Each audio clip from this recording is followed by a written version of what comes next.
खबरें जो हमें सीधा जोड़ती हैं आपसे, जिनका आपकी जिंदगी पर होता है सीधा असर। खबर का मतलब है एक भरोसा, और आपका भरोसा है हमारी जिम्मेदारी। ATL टीवी, भरोसा अलवर का। नमस्कार, आप देख रहे हैं ATL न्यूज और आपके साथ मैं हूं रविंद्र तिवारी। पेश है आज की हेडलाइंस।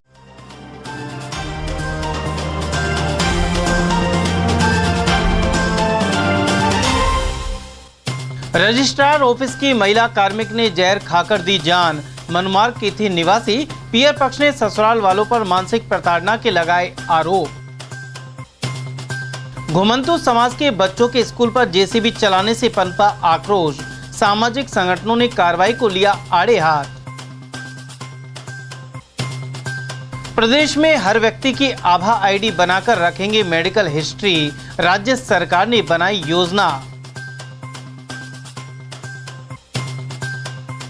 और अभिभाषक संघ के चुनाव के चलते रही गहमा गहमी। सैकड़ों वकीलों ने किया मतदान।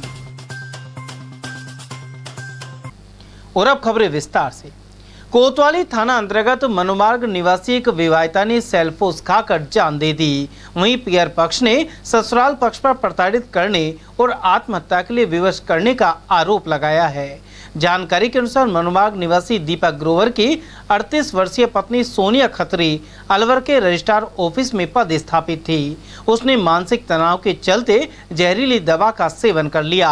मृतका के भाई का कहना है कि ससुराल वाले उसे आए दिन प्रताड़ित करते रहते थे और इसी वजह से उसने यह कदम उठाया है। यही सूचना दी गई थी। मैं परेशान हूँ, बहुत ज्यादा परेशान हो रही हूँ, परेशान कर रहे हैं और अब मैं जीना नहीं चाहती। क्या नाम है?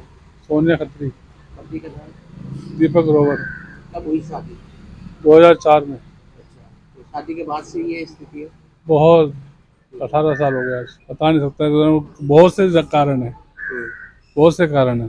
बच्चियां 2 हैं। मैं कल पंजाब गया हुआ था और मुझे वहीं फोन आया कि आपकी बहन ने सेल्फोस खा लिया। तो मैंने अपने भाई को भेजा, तो उन्होंने बताया हम सोलंकी आए हुए हैं। और वहाँ भाई पहुँचा, भाई ने देखा तो वेट करा इमरजेंसी में, तो उसको जयपुर के लिए रेफर कर दिया। तो रास्ते में एक्सपायर हो गई। और आने के बाद पता लगा कि पहले सरकारी गए थे, फिर सोलंकी गए। वो ये है DR ऑफिस में, रजिस्ट्रार ऑफिस में। उधर मृतका के ससुर चंद्र प्रकाश अरोड़ा के अनुसार उनके पुत्र वधू की मानसिक बीमारी का इलाज चल रहा था। वहीं सोनिया का विवाह 2004 में उनके पुत्र दीपक ग्रोवर के साथ हुआ था। गुरुवार शाम उसने मरने से पहले सुसाइड नोट लिखा, जो महिला थाना पुलिस को सौंप दिया गया है। उन्होंने ससुराल पक्ष की ओर से प्रताड़ना देने के आरोपों को गलत बताया। ये लड़की शादी 2004 में जब से डिप्रेशन में थी, ये बार बार लड़ाई झगड़ा करके घर आ जाती थी, पियर आ जाती थी। तो मैं बीच में था, मैं इसको धर्मपुत्री बना रखा था मैंने, और मैं इसको बार बार वहाँ जाके इनके फैमिली में बैठ के ये तय हुआ था कि भाई जो भी इसको तो परेशानी होगी पहले मेरे से कहेगी, बाद में अपने माँ बाप से कहेगी। इसकी दवाई वगैरह चल रही थी। आज जाना था हॉस्पिटल, वहाँ दवाई चल रही डिप्रेशन की। और आज वहाँ अपॉइंटमेंट था जयपुर में, डॉक्टर मक्कड़ था, कौन सा डॉक्टर आज था। और जो मरते वक्त लिख के गई है कि मैं अपनी इच्छा से मर रही हूँ, किसी पे कोई कार्रवाई नहीं की जाए। वो मैंने सुसाइड नोट जो है मैंने उसको दे दिया है, थानेदार को दे दिया है, एप्लीकेशन लगा दी है। और वो मरते समय कह भी गई है कि मैं फाइल अपने दफ्तर की फाइलों में लिख के आई हूँ कि मैं सुसाइड कर रही हूँ। कोई सुसाइड में उसके हस्बैंड का या सास ससुर का कोई हाथ नहीं है, क्योंकि उसको खूब जो चाहती थी वही मिलता था। वो दफ्तर के कामों से परेशान थी। वहीं महिला थाना पुलिस द्वारा अलवर के सामान्य चिकित्सालय में मृतका सोनिया खत्री का पोस्टमार्टम करवाया गया। मृतका की 2 बेटियां हैं। महिला थाना अधिकारी चौथमल वर्मा ने बताया कि पियर पक्ष की ओर से विवाहिता को मानसिक रूप से प्रताड़ित करने का आरोप लगाया गया है, जिसकी जांच की जाएगी। ये मृतका के भाई ने रिपोर्ट दी है। राकेश खत्री, स्वर्गीय श्री ओम प्रकाश जी खत्री, ये कोतवाली इलाके के लाजपत नगर के रहने वाले हैं। इन्होंने एक रिपोर्ट दी है कि मेरी बहन अलवर में रजिस्ट्रार ऑफिस अलवर में कोई कार्यरत थी। कल उनके ससुर ने फ़ोन करके बताया कि उसने सेल्फोस खा करके आत्महत्या कर ली। जबकि इनका रिपोर्ट के अंदर ये उन्होंने लिखित में आरोप लगाया है अपने सास ससुर और पति के ऊपर कि ये शादी के बाद से पैसों को लेकर के सबको परेशान करते थे, जिस बाबत हमने कोतवाली में कोई रिपोर्ट भी दी थी, जिसके ऊपर मुकदमा दर्ज करके डेड बॉडी जाके पंचनामे कार्रवाई जाके बॉडी मुर्दाघर में है। कितने बच्चे हैं सर? 2 बच्चियाँ बता रहे हैं, लगभग 14-15 साल की 2 बच्चियाँ हैं। बुध विहार स्थित कांजी हाउस के पीछे कच्ची बस्ती के गरीब बच्चों को निःशुल्क पढ़ाने के लिए स्कूल संचालित किया जा रहा था। आप साथ दो सेवा समिति द्वारा संचालित इस विद्यालय में मुख्य रूप से घुमंतु समाज के ऐसे बच्चे आते थे जो पहले भिक्षावृत्ति करते थे। आरोप है कि उनके स्कूल को नगर परिषद ने जेसीबी के जरिए तहस नहस कर दिया।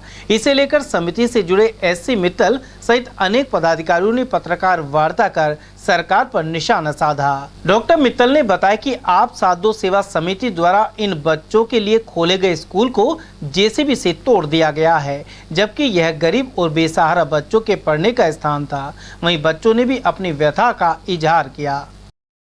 सुनील। कौन सी जगह से आते हो? अलवर। अलवर में यहाँ भर्तरी। बस कच्ची बस्ती से आते हो? अच्छा, ये भर्तरी पर। ठीक है। घर में कौन कौन है? बहन भाई। पापा हैं? क्या काम करते हैं? धानी बुंगला। अच्छा, कौन सी क्लास में पढ़ते हैं यहाँ पे? थर्ड में। क्या क्या सीखा अभी तक? हिंदी सीखी, इंग्लिश आई। तो कैसे पढ़ाते हैं यहाँ पे टीचर्स? अच्छा पढ़ाते हैं। क्या क्या खाने पीने में क्या देते हैं? चावल, रोटी, सब्जी फ्री मिलती है। फ्री मिलती है। क्या नाम है? ऋषिका। कौन सी क्लास में हो? फर्स्ट में। कौन सी जगह से आते हो? बुध विहार से। घर में कौन कौन है? मम्मी, पापा, बहन भाई। पापा क्या काम करते हैं? अच्छा, तो यहाँ पे पढ़ाई कैसे करते हो आप? अच्छी करते हो। पढ़ाते हैं टीचर? खाने पीने को मिलता है? कितने बजे आते हो सुबह? 8 बजे। छुट्टी कितने बजे होती है? 2 बजे। 2 बजे।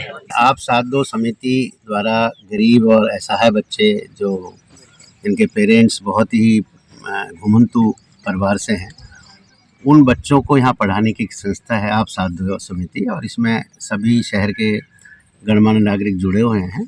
और ये संस्था बहुत करीब 5 साल से ये कार्य कर रही है और हम सब शुरू से इससे जुड़े हुए हैं। और इनका इंटेंशन कोई अतिक्रमण करना या पैसे कमाना, ये तो सहयोग से संस्था चलती है।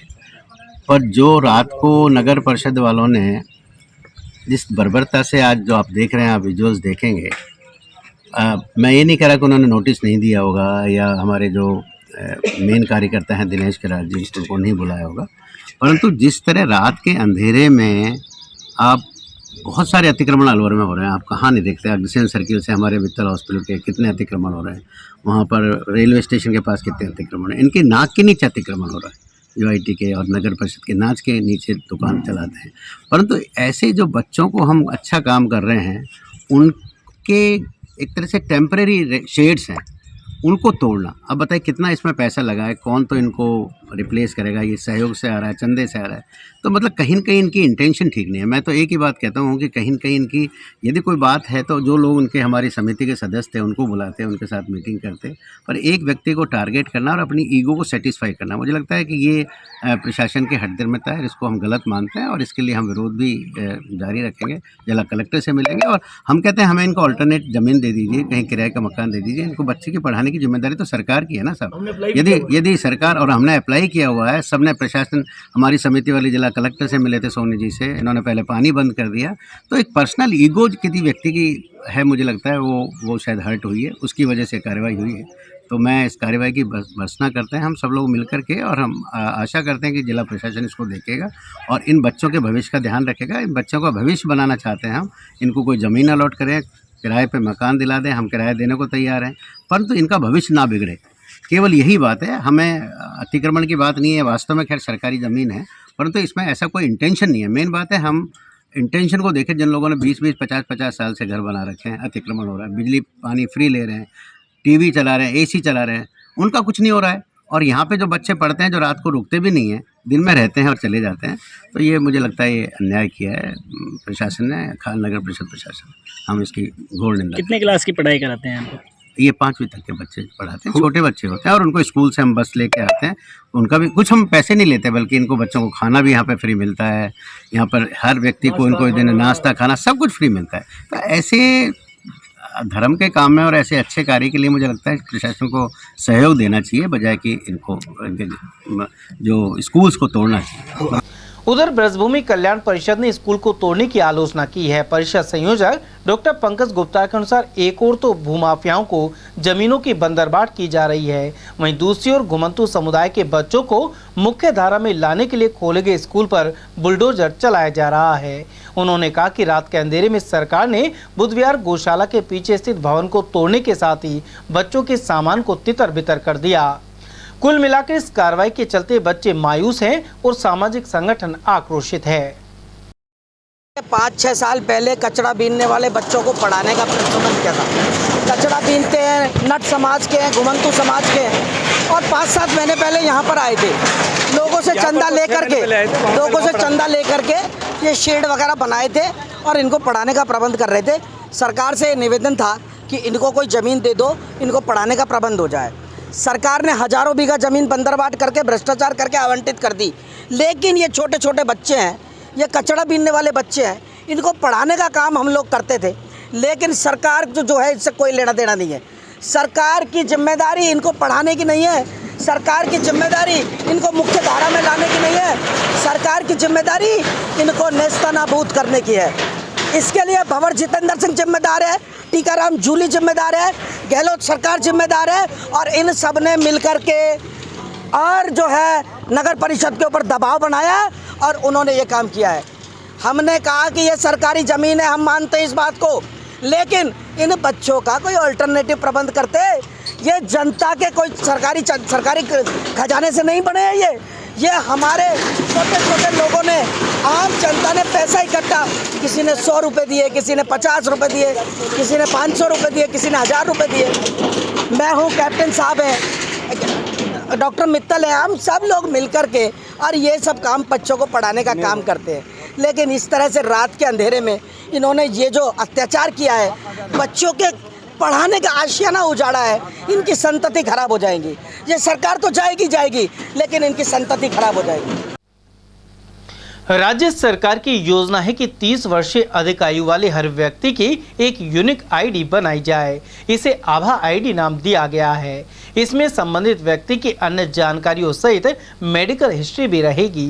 डिप्टी सीएमएचओ महेश बैरवा ने शुक्रवार को प्रेस वार्ता में यह जानकारी दी। उन्होंने बताया कि 31 मई को विश्व तंबाकू निषेध दिवस भी मनाया जाएगा। उधर आभा आईडी के चलते बार बार कागजात देने की जरूरत नहीं पड़ेगी और डॉक्टर को पता चल जाएगा कि मरीज की कौन सी दवाएं चल रही हैं। आभा आईडी का वैसे तो कोई समय नहीं है, आप जब चाहे बनवा सकते हैं, बट अभी स्टेट गवर्नमेंट ने प्रायोरिटाइज किया है, इसको 3 चरण बनाए हैं। 3 चरणों में पहला जो चरण है वो 17 मई से 2 जून तक है, जिसमें कि पैरामेडिकल स्टाफ की आभा आईडी बनाई जाएगी। इसमें ANM, LHV, CHO, medical staff जो है। दूसरा चरण जो है 3 जून से 17 जून तक है, जिसमें गवर्नमेंट और सेमी गवर्नमेंट जितने भी स्टाफ हैं उनकी आभा आईडी बनाई जाएगी।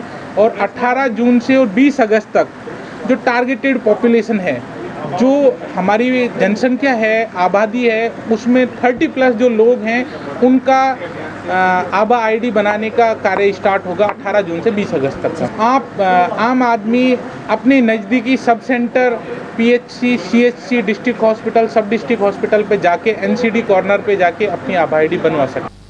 और वहीं विश्व तंबाकू निषेध सप्ताह के तहत सीएमएचओ कार्यालय से जागरूकता रैली निकाली गई।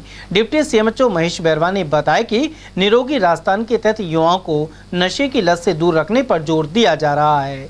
इसी कड़ी में यह रैली निकाली गई। इसके जरिए नर्सिंग विद्यार्थियों ने नशे से होने वाले दुष्प्रभाव की जानकारी दी। राज्य सरकार की जो फ्लैगशिप स्कीम है निरोगी राजस्थान का ही एक घटक है युवाओं को नशे की लत से दूर रखना।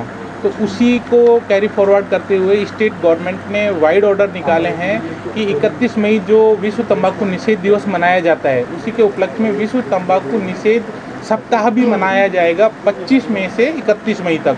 तो उसी जो ये मैसेज है ये आम जन को बहुत अच्छे से पहुँचे, इसी के परिप्रेक्ष्य में ये आज प्रेस कॉन्फ्रेंस रखी गई है। जैसे युवाओं को नशे की लत से दूर रखना है, ऐसे ही सेम जो हमारी जो राज्य सरकार है उसका उद्देश्य है कि हर 30+ आदमी की एक यूनिक आईडी हो, जिसको कि आभा आईडी नाम दिया गया है। आभा आईडी से फ़ायदा ये होगा कि हमें हमारा जो खुद के जो पर्सनल डिटेल हैं और मेडिकल जो हिस्ट्री है उस आभा आईडी में रहेगी। बार बार हमें डॉक्यूमेंट्स को कैरी करने की ज़रूरत नहीं पड़ेगी और डॉक्टर को ये मालूम चल जाएगा कि पेशेंट ऑलरेडी कौन सी मेडिसिन ले रहा है, उसकी मेडिकल हिस्ट्री क्या है। जो विश्व तंबाकू निषेध सप्ताह है वो 25 मई से 31 मई तक होगा और जो फिट हेल्थ कैंपेन है, जो 100 डेज का जो कैंपेन है वो 17 मई से और 20 अगस्त तक चलाया जा रहा है। अलवर कोर्ट परिसर में अभिभाषक संघ के चुनाव को लेकर शुक्रवार को चहल पहल बनी रही। इस दौरान सुबह 8 से शाम 4 बजे तक मतदान करवाया गया। निर्वाचन अधिकारी अमर सिंह यादव ने बताया कि कुल वकील मतदाताओं की संख्या 1805 है। इस दौरान पुलिस जाब्ता भी मौजूद रहा। वहीं 5 बजे से मतगणना प्रारंभ की गई, जो देर शाम तक जारी रही। सुबह ठीक 8 बजे से वोटिंग प्रारंभ हो गई है और शाम 4 बजे तक मतगणना जारी रहेगी वोटिंग। 4 से 5 बजे तक रेस्ट और 5 बजे मतगणना चालू हो जाएगी। देर रात तक मतगणना समाप्त करते हैं। कितने वोट सारी व्यवस्थाएं कंप्लीट है। वोट करीब 1805। ये एग्जैक्टली कुछ नए आएंगे ना, तो 2023 वाले को अलाउ करेंगे। अधिवक्ताओं के चुनाव है, हमारी सबसे पहली प्राथमिकता होती है कि अधिवक्ताओं का अधिक से अधिक कोई भी समस्याएं होती है उनके लिए पहले तो यहाँ का वातावरण स्वच्छ होना चाहिए। न्यायपालिका की जो व्यवस्था है वो पूर्ण रूप से ऐसी होनी चाहिए कि अधिवक्ताओं का और बार और बेंच का संबंध मधुर रहे और अधिवक्ताओं का मान सम्मान में कोई भी न्यायिक अधिकारी किसी प्रकार की ठेस नहीं पहुंचाए और अधिक से अधिक अधिवक्ताओं को लाभ मिलना चाहिए। आने वाली जो भी हैं, राजस्थान सरकार हो चाहे केंद्र की सरकार हो, उनसे ऐसी सुविधाएं मिले कि अधिवक्ता इस समय देश के अंदर सबसे ज्यादा युवाओं का जोर चल रहा है और अधिवक्ता अधिक से अधिक आगे बढ़ रहे हैं और बार के अंदर लंबे समय से जिस प्रकार की प्रक्रियाएं चल रही हैं वो समाप्त होनी चाहिए। अच्छा साफ स्वच्छ सभी का आदमी जीतना चाहिए। अध्यक्ष पद के लिए चुनाव लड़ रहा हूँ। मेरा चुनाव पहला चुनाव है। 3 साल की प्रक्रिया पहली बार चुनाव लड़ रहा हूँ। मेरी जीतने के बाद जो मेन जो वो रहेगी ये बाढ़ से जो संबंधित जो भी समस्याएं हैं उनका समाधान निश्चित रूप से किया जाएगा। साफ सफाई और पानी की जो समस्याएं हैं मैं उनका निश्चित निदान करूंगा और सीनियर अधिवक्ताओं का सम्मान बताए रखे सम्मान किया जाएगा। और मेन चीज जो हमारी प्रॉब्लम है बाहर के अंदर जैसे मतलब डिजिटल लाइब्रेरी का किया जाएगा और जो भी अधिवक्ता हैं जो जूनियर अधिवक्ता आए हुए हैं हमारे यहाँ तो उनके लिए निश्चित रूप से उनका सरकार से या बार काउंसिल ऑफ इंडिया से मांग की जाएगी कि इनको इसका एक फंड दिया जाए और 2-3 साल के लिए इनको कंटिन्यू वो दिया जाए। नगर थाना अंतर्गत ग्राम नंगली में भूमि विवाद को लेकर एक व्यक्ति नाते रिश्ते भुला बैठा। उसने अपने बड़े भाई का पैर कुल्हाड़ी से काट दिया। जानकारी के अनुसार ग्राम नंगली निवासी धर्मवीर पर उसके छोटे भाई हुकुम सहित आधा दर्जन लोगों ने कुल्हाड़ी से हमला कर दिया। पैर काटने के कारण धर्मवीर को गंभीर हालत में अलवर के सामंत चिकित्सालय में भर्ती कराया गया है। पीड़ित पक्ष के अनुसार जमीन के विवाद के चलते छोटा भाई 6 लाख रुपए की मांग कर रहा है। दूसरे जाके बैठे हो जुड़ते सीट पर लग गए। कहाँ से जाके बैठे थे? घर के गए, बाहर से गए, घर गए। अच्छा, जयपुर से घर आए। हाँ, तब जाते ही बहबला कर दिया हमारे। किस बात को लेकर? जमीन के लिए। जमीन के विवाद में किसने मारपीट करी है? देवर ने, मैया ने। क्या क्या नाम है इनके? हुकम और सरोज और नवीन और गंदी। और किसके साथ करी है? क्या नाम है जिसके लगी है? ये क्या लगते हैं आपस में? आपके पति के साथ करी है क्या? कहाँ पे लगी उनके? पाँव काट दिए कुराड़ी। कुराड़ी से पाँव काट दिए? भाई ने भाई का पाँव काट दिया? कहाँ का मामला है? कौन से गांव का है? नंगली। कहाँ पर पड़ता है ये? नंगली कल पड़े। भाई बंदी हुई थी सब। अच्छा, जमीन का लफड़ा चल रहा है इनका। जब जाके इनको सुबह गए वहाँ पर जब जाके इनको साहब मार किया, इनका पाम काट दिया। फिर वो जो साहब पुलिस फोन किया, जब जाके पुलिस 2 घंटा में पुलिस आई है। किन किन लोगों ने मारपीट करी है? हुक्म और उनकी माता ने, उनका साहब लड़का ने। क्या नाम है उनके दोनों का? उनका माँ का नाम धनी है और बेटा का नाम भाई नाम हुक्म धर्मवीर है। अच्छा। उनके बड़े भाई का। अच्छा, छोटे भाई ने बड़े भाई का पाँव काट दिया। हाँ जी। छोटा भाई का क्या नाम है? हुक्म। और बड़े भाई का? धर्मवीर। धर्मवीर। धर्मवीर के लगी है। तो ये किस चीज़ से मारपीट करी है? पुरानी चीज ये सब जाते हैं। माँ ने लठियाई दी है। तो ये जमीन को देते क्यों नहीं है? लोग कहते हैं साहब हमारे मतलब कर्जा है 60 लाख रुपए का, उसको बताओ। और उसका कर्जा खुद जब जाके देंगे 3 साल से बोल रहे हैं। ये गए हम कौन कहता है? 60 लाख रुपए का कर्जा जो आधा जब जाके बाद में जब जाकर जमीन आधी हुई कि नहीं हुई। अब ये कहाँ पे रहते हैं जो? ये जयपुर। जयपुर। और ये गांव कौन सा है? नंगली तरफ टोला। कहाँ पड़ता है? कठुआ तहसील में। एक मिनट। पूर्व सभापति बीना गुप्ता को अवस्थी मारपीट प्रकरण में कोर्ट से राहत मिल गई है। उन पर तत्कालीन कार्यवाहक आयुक्त कुमार संभव अवस्थी को थप्पड़ मारने का आरोप था। इसकी रिपोर्ट दर्ज हुई थी और सरकार ने सभापति को सस्पेंड भी किया था। हालांकि वे एसीबी द्वारा ट्रैप भी की गई थी और इस मामले में उनकी जमानत हो चुकी है। बीना गुप्ता के अनुसार हाईकोर्ट ने अवस्थी से जुड़ा केस खारिज कर दिया है। उधर इस अदालती फैसले के बाद उनके समर्थकों ने दोबारा चेयरमैनशिप मिलने की चर्चाएं शुरू कर दी हैं। इन दिनों राजदंड यानी सेंगोल को लेकर आरोप प्रत्यारोप लग रहे हैं। गौरतलब है कि 28 मई को नए संसद भवन में लोकसभा स्पीकर की कुर्सी के समीप सेंगोल को स्थापित किया जाना है। सेंगोल को ब्रिटिश द्वारा भारत को सत्ता हस्तांतरण का प्रतीक बताया जा रहा है। बाद में इसे इलाहाबाद के म्यूजियम में रख दिया गया था। हालांकि कांग्रेस कह रही है कि सत्ता हस्तांतरण का प्रतीक होने को लेकर कोई साक्ष्य नहीं है। वहीं भाजपा के जिला महामंत्री पवन जैन के अनुसार देश की आज़ादी के समय अंग्रेज सरकार ने नवनियुक्त प्रधानमंत्री पंडित जवाहरलाल नेहरू को सत्ता परिवर्तन के रूप में सेंगोल दिया था। बाद में इसे इलाहाबाद के अजायब घर में रख दिया गया और अब मोदी सरकार ने इसे नए संसद भवन में रखने का निर्णय लिया है। इसमें कोई राजनीति नहीं है, लेकिन विपक्ष के नेताओं द्वारा इसे तूल दिया जा रहा है, जबकि सेंगोल राजदंड का प्रतीक है और इसे संसद में लगाना न्याय संगत है। राजदंड या सेंगोल, जो जिसे सेंगोल को राजदंड कहा जाता है, उसमें भारतीय जनता पार्टी या ने कोई हिंदू मुस्लिम की राजनीति नहीं की है। बाकी दल जो विरोध कर रहे हैं इस बात का कि इसको संसद में स्थापित नहीं किया जाए, वो बता रहे हैं कि ये हिंदू धर्म का प्रतीक है।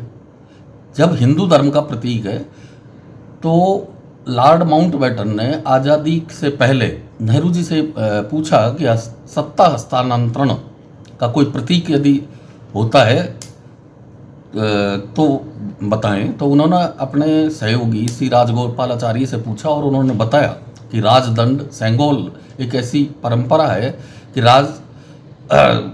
सत्ता का हस्तांतरण के साथ ही उसको दिया जाता है। तब तमिलनाडु से नेहरू जी के आदेश पर 10 दिन के अंदर अंदर ये सेंगोल बनवाया गया था और 14 अगस्त 1947 की रात को लॉर्ड माउंटबेटन ने यह सेंगोल नेहरू जी को सौंपा था। यदि हिंदू मुस्लिम राजनीति थी तो उस वक्त नहीं थी क्या? उस वक्त कांग्रेस ही थी, भारतीय जनता पार्टी तो थी ही नहीं। उस वक्त हिंदू मुस्लिम राजनीति नजर नहीं आई और उसको उन्होंने उसका पालन यदि करना था तो राजदंड एक तरह से संविधान का प्रतीक है कि जहाँ पर वो लगा हुआ है तो उसमें मुखिया भी उस राजदंड के अधीन ही कार्य करता है। यानी कि वो भी यदि गलत कार्य करता है तो राजदंड में या संविधान में आता है। लेकिन इन्होंने उस राजदंड को, जिसको ढूंढने में प्रधानमंत्री जैसे व्यक्ति को 3 महीने लग गए और इलाहाबाद के अजायब घर में रखकर चाचा नेहरू जी की छड़ी बताकर रख रखा था, उसे यदि वापस स्थापित अपनी जगह किया जाता है तो इसमें बुराई किया है। न्याय संगत है, उचित है और होना ही चाहिए। ये केवल भारत की परंपरा नहीं है, आप सारे राष्ट्राध्यक्षों को देखेंगे, ग्रीस हो, न्यूयॉर्क हो, सभी जगह इस तरह की परंपरा रहती है। केवल भारत की नहीं है, भारत के लोगों को नहीं लग रही है, बाकी सभी राष्ट्राध्यक्षों के पास राजदंड होता है। और वहीं भाजपा ने प्रधानमंत्री नरेंद्र मोदी द्वारा देश में लोकतंत्र का मंदिर यानी नया संसद भवन बनाए जाने पर आभार व्यक्त किया है। जिला महामंत्री पवन जैन ने बताया कि इसका उद्घाटन 28 मई को प्रधानमंत्री नरेंद्र मोदी द्वारा किया जा रहा है, लेकिन विपक्षी दल राजनीतिक कारणों से इसका विरोध कर रहे हैं। विपक्ष इसका उद्घाटन राष्ट्रपति से करवाए जाने की बात कह रहा है। भाजपा जिला महामंत्री के अनुसार पूर्व में कई बार विपक्षी पार्टी के नेता राष्ट्रपति का अपमान कर चुके हैं। साथ ही उनके चुनाव के दौरान भी विपक्ष ने प्रत्याशी खड़ा किया था। ऐसे में विपक्षी दल सिर्फ राजनीति के लिए विरोध कर रहे हैं। देश की जनता 140 करोड़ लोग इस बात से अति उत्साहित है कि हमारे खुद का संसद भवन तैयार हो रहा। अब रही विपक्ष के लोगों की बात, तो इनका काम तो केवल और केवल विरोध करना है। मोदी जी का विरोध करना है, चाहे वो 370 का हो या आपके 3 तलाक हो, कोई भी निर्णय, जो कड़े निर्णय जो देश हित में होते हैं, वो जो मोदी जी लेते हैं, उनका विरोध करना ही विपक्ष का काम रह गया है। कि इनका कहना है कि राष्ट्रपति जी से राष्ट्रपति जी इसका उद्घाटन करें। शिलान्यास के समय में भी प्रधानमंत्री जी ने ही इसका शिलान्यास किया था, और जो सरकार बनाती है उसका सरकार के मुखिया को ही इसको करना चाहिए। तो ऐसी कोई इसमें अवमानना या अपमान का जो ये कह रहे हैं कि साहब अनुसूचित जनजाति की महिला जो कि राष्ट्रपति हैं हमारी माननीय, तो जब चुनाव हुए थे तब कहाँ चले गए थे? चुनाव ही क्यों लड़ा उनके सामने?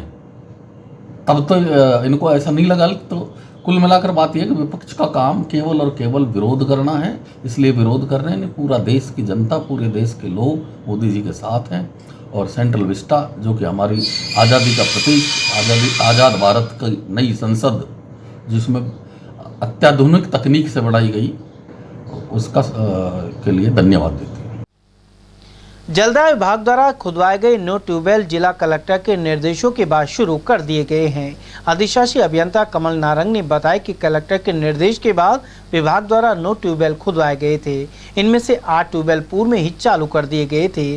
वहीं शेष रहे 1 ट्यूबवेल को भी परीक्षण के बाद शुक्रवार से चालू कर दिया गया है। इनके जरिए करीब 13 लाख लीटर पानी अतिरिक्त मिलेगा। हमारे द्वारा अभी 9 बोरिंग लगवाए गए थे 200 mm व्यास के, जिनमें से हमने 8 को तो लाइन में ही चालू कर दिया और 9वें को में जिसका डिस्चार्ज कम है उसको आज हम लाइन में चालू कर चुके हैं। पुनः परीक्षण के बाद दोबारा से आज चालू कर रहे हैं। 12 से 13 लाख लीटर प्रोडक्शन बढ़ेगा हमारा इन ट्यूबवेलों से, और भी ज़्यादा हो सकता है। पानी की समस्या से कुछ निजात? बिल्कुल पानी की समस्या से निजात मिलेगी। कई क्षेत्रों में पानी की समस्या जो पहले थी उनमें एक्स्ट्रा पानी मिलने से फर्क पड़ेगा। उधर शहर के वार्ड 35 स्थित सोनावा क्षेत्र में पेयजल समस्या बनी हुई है। ऐसे में यहां सरकारी नल पर व्यर्थ बहते पानी को रोकने के लिए स्थानीय बाशिंदों ने टंकी रखने का प्रयास किया।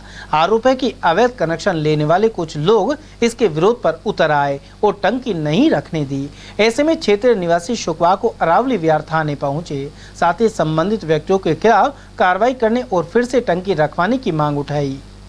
जी भाई साहब, ये वार्ड नंबर 35 का मामला है। तो ये चक्कर क्या है, हमारे एक सरकारी नल था, वो करीबन 15-20 साल से चलता रह रहा है। उसमें पानी आ रहा है, उसमें पानी आता रहता है। उसमें चक्कर ये है कि आम जनता के सहयोग से वार्ड के निवासियों द्वारा वहाँ पर पानी क्या है, पानी भर लेते हैं। भरने के बाद में क्या है, वो वेस्टेज बहता रहता है। तो मोहल्ले वालों ने एक कार्य किया आपसी सहयोग से पार्षद के द्वारा कि यहाँ पे एक सामूहिक रूप से टंकी लगाई जाए, जिससे क्या है पानी आते टाइम आए और नहीं आए तो स्टोरेज हो जाए, जिसमें आम जनता कभी भी रात में दिन में जैसे भी जिसको जरूरत हो पानी उपलब्धता हो जाए उस। तो उसके सहयोग से क्या है, हमने कार्रवाई करी, टंकी वंकी लेकर आए करे। तो उसके बाद में वहाँ के आस पड़ोस के 2-3 मकानों द्वारा इसका विरोध किया गया और इनके ऊपर लाठी डंडे लेकर प्रहार करने की कोशिश भी की। माँ बहन की गाड़ी भी बगी गई। इसमें यह रहा फलस्वरूप कि इनको नहीं लगाने दिया तो मजबूरन हमको थाने की तरफ आना पड़ा पुलिस प्रोटेक्शन के रूप में। तो हम तो ये चाहते हैं कि वो टंकी का निवारण हो, कि टंकी लगे उसी जगह पर, ना कि कोई किसी की पर्सनल संपत्ति है वो, जबकि सामाजिक काम है। अब वो आपसी में विरोध इसलिए हो रहा है क्योंकि कोई चुनिंदा लोग घर वाले उसको डायरेक्ट नल कनेक्शन के द्वारा खुद के नल घर में पानी चला लेते हैं। तो इसका फलस्वरूप विरोध चल रहा है और कुछ नहीं। इसके अलावा हम चाहते हैं कि वो टंकी वहीं की वहीं लगे, नहीं तो आम जनता में रोष है, व्याप्त है। समस्या ये है कि हम 50 साल पहले से यहाँ से पानी भर रहे हैं और आज हमको पानी की समस्या आ रही है, तो उस समस्या को हम मेटना चाहते हैं कि यहाँ टंकी धर जाए। चलो सब भाइयों को पानी मिलेगा, तो 2-3 घरों ने विरोध उठा रखा है, नहीं धरने दे रहे टंकी, तो मारने चढ़ते हैं ले लाठी डंडे। ये तो गलत बात है ना।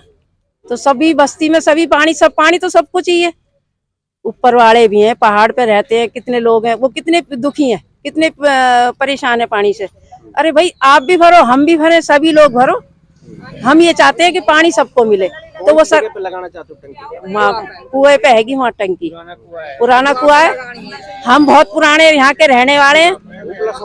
नहीं, नीचला सोनावा।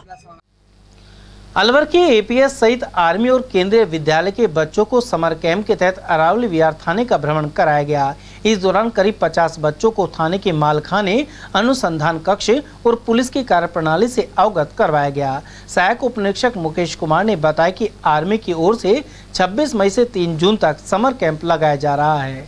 इसके तहत थाने का भ्रमण करने आए बच्चों को पुलिसिंग से संबंधित जानकारी दी गई। मेरे के बच्चे जो एपीएस स्कूल और केंद्रीय विद्यालय में पढ़ते हैं, उन बच्चों का 50 बच्चों का थाने के पार भ्रमण का प्रोग्राम था, जो आज उपस्थित आए, जिनको थाने का भ्रमण कराया गया।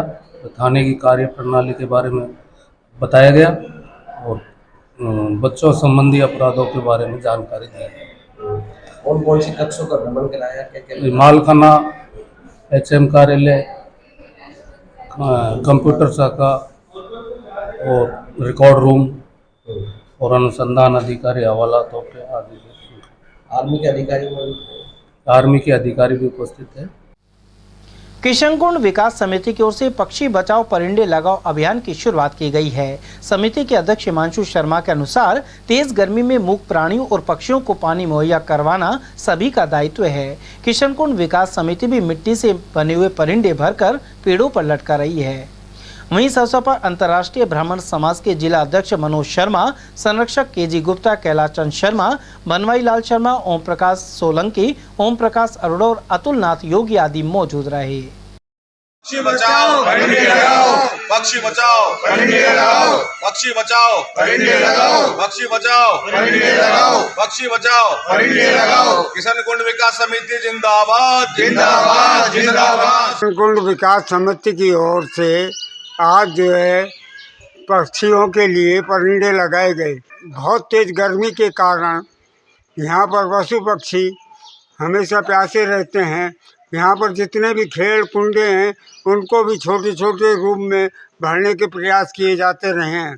किशनकुंड विकास समिति के अध्यक्ष श्री हिमांशु शर्मा द्वारा यहाँ पर अनेक कार्य किए जाते हैं। इस गर्मी में यहाँ पर पेड़ पौधों की सुरक्षा की जाती है और यहाँ पर जो है चुग्गा वगैरह सभी डलवाए जाते हैं। पशु पक्षियों के लिए यहाँ निरंतर सभी कार्य करते हैं और सुरक्षा की व्यवस्था भी की जाती है। आज भी परिंदे लगाए, पक्षी बचाओ परिंदे लगाओ का अभियान लगातार जारी है। पिछले 3 महीने से लगातार किशनकुंड विकास समिति के सदस्य परिंदे लगाते हुए आ रहे हैं, क्योंकि ये पहाड़ जो है वो बहुत ज़्यादा तपता है और ऐसी स्थिति में चाहे कई पक्षियों को, पंछियों को छटपटाते हुए भी देखा है। तो हम लोगों ने किशनकुंड विकास समिति की ओर से लगातार ऐसे ऐतिहासिक कार्यक्रम आयोजित किए हुए जा रहे हैं। शहर में प्रतापगंज स्थित दरगाह पर सैयद एहसान अली बाबा का सालाना उर्स मुबारक आयोजित हुआ। इस अवसर पर बाबा को चादर चढ़ाई गई और भंडारे का आयोजन किया गया। हजारों की संख्या में अनुयायियों ने यहां प्रसाद ग्रहण किया। वहीं रात्रि को कव्वाल नासिर और फैजान द्वारा गजल कव्वाली की प्रस्तुति दी गई। सैयद एहसान अली बाबा का 39वां उर्स है और इसको बड़ी खुशी से मनाते हैं हम सभी लोग, हिंदू भाई मुस्लिम भाई, बड़ी एकता से मनाया जाता है और बरसों से ये मनाया जा रहा है। जैसे सुबह ही कुरान पढ़ी गई, कुरान के बाद दुआएं की गई, देश के लिए भी, मुल्क के लिए भी, सबके लिए आपस में भाईचारा रहे और ये मोहब्बत बनी रहे, हम ये चाहते हैं और पूरे देश को यही संदेश देना चाहते हैं कि जैसे हमारे यहाँ प्रोग्राम होता है एकता से, भाईचारा से। भंडारा जी 11 बजे हमने शुरू किया। भंडारे में तकरीबन 3-4 हज़ार आदमी और 4 बजे तक चले गए। राजकीय महात्मा गांधी अंग्रेजी माध्यम स्कूलों के लिए संविदा शिक्षकों की काउंसलिंग 27 मई से यशवंत स्कूल में होगी। इसकी तैयारियों को लेकर शुक्रवार को मुख्य जिला शिक्षा अधिकारी नेकी राम ने व्यवस्थाओं का जायजा लिया। उन्होंने कंप्यूटर लैब का निरीक्षण भी किया। साथ ही जानकारी दी कि काउंसलिंग को लेकर शुक्रवार से पोर्टल शुरू किया गया है, जिसमें 1024 अभ्यर्थियों ने आवेदन किया है। इनके दस्तावेजों का सत्यापन 2 पारियों में शनिवार से यशवंत स्कूल में होगा।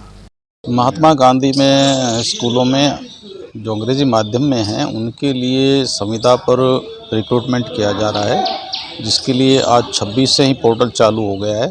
अपने अलवर ज़िले में 1024 अभ्यर्थियों ने अप्लाई किया है।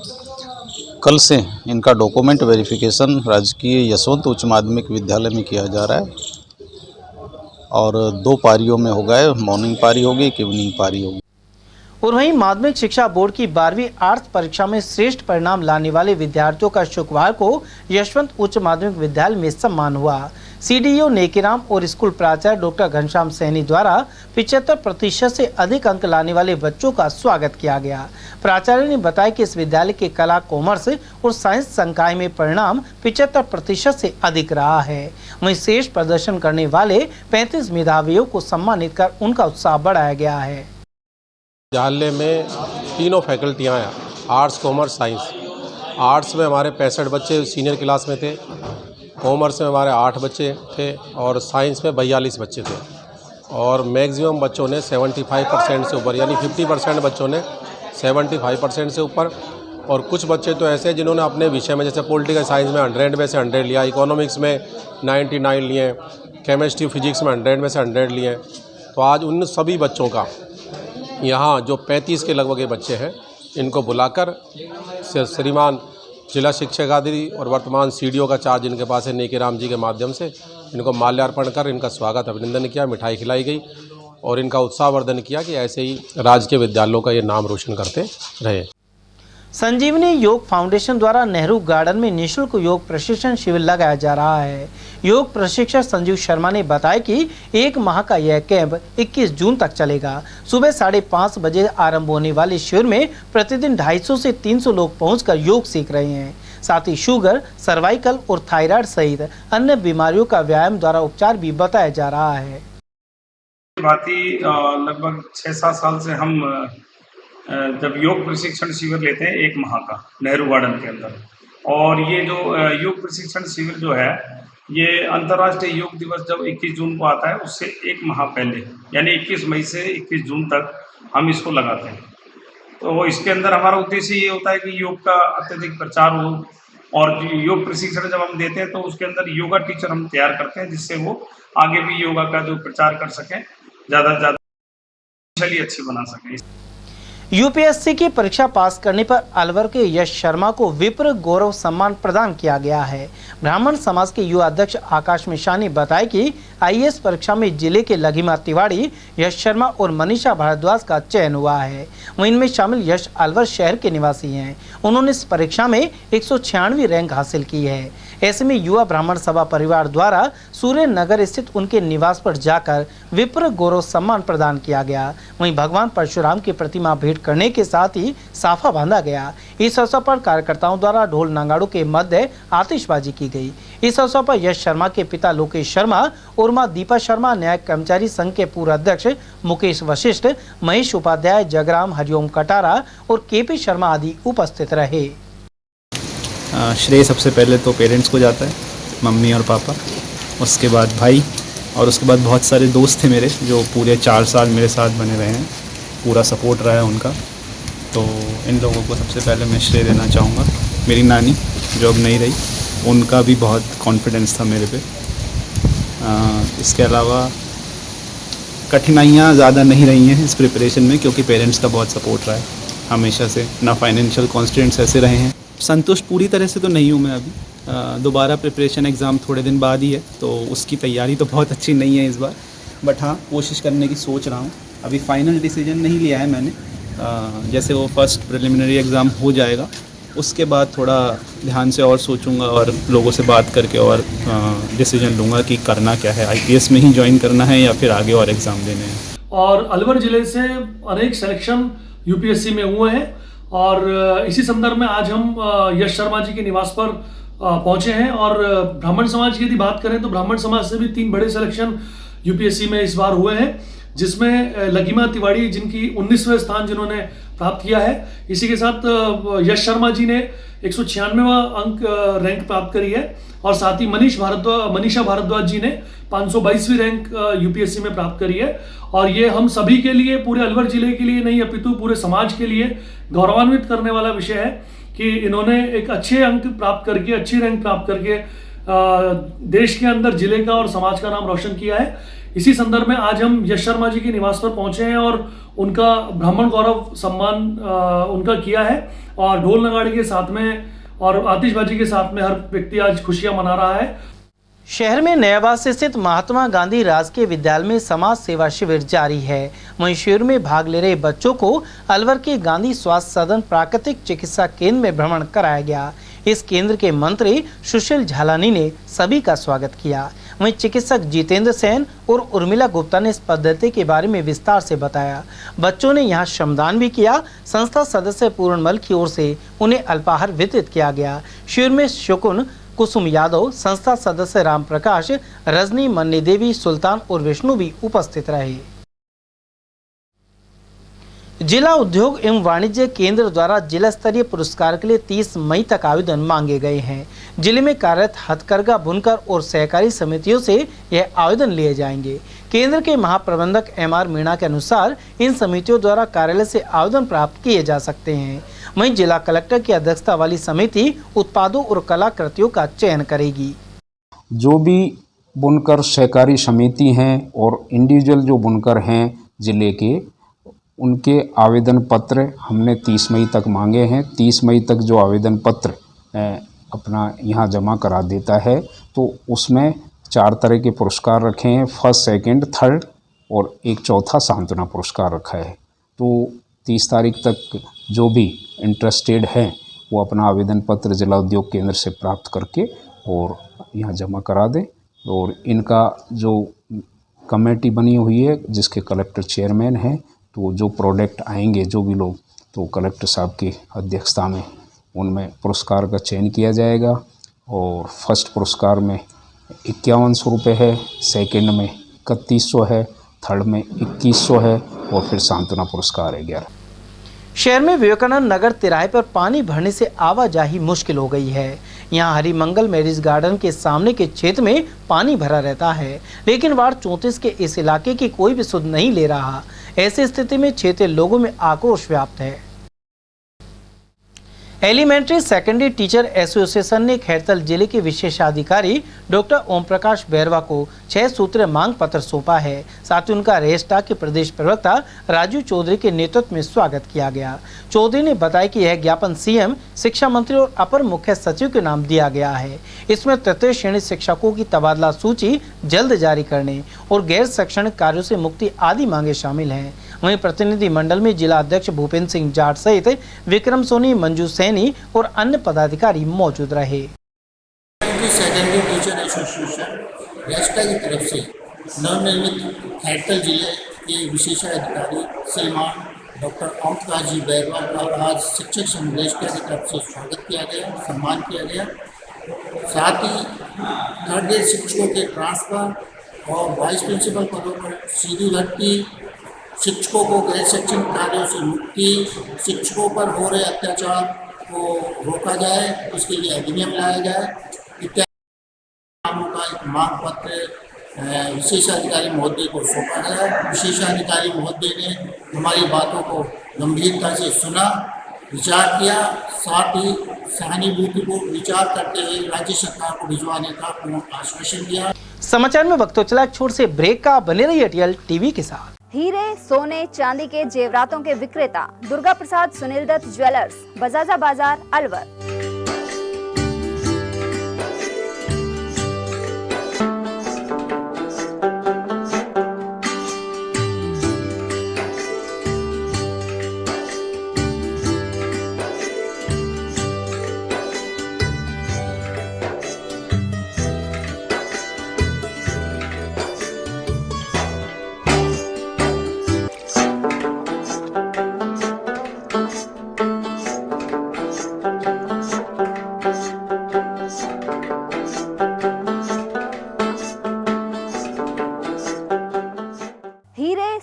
चांदी के जेवरातों के विक्रेता Durga Prasad Sunil Dutt jewellers, Bajaja Bazaar, Alwar. Phone number 0144233853 and 23386।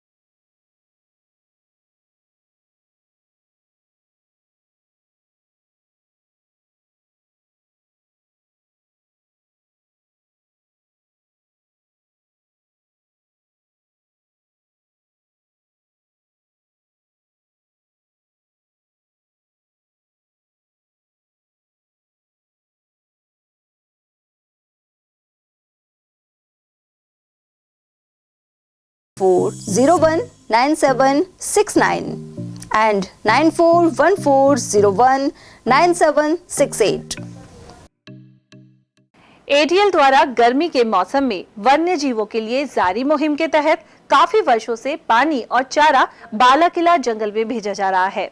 मकसद यह है कि बेजुबान जानवरों को इस तेज गर्मी में पानी और चारे के लिए भटकना ना पड़े। एटीएल की इस मुहिम में आप लोग भी हमारे साथ सहयोग कर मूक प्राणियों की सेवा के जरिए पुण्य लाभ उठाएं। संपर्क करें मुकेश गुप्ता, निदेशक एटीएल। Mobile number 9414019207।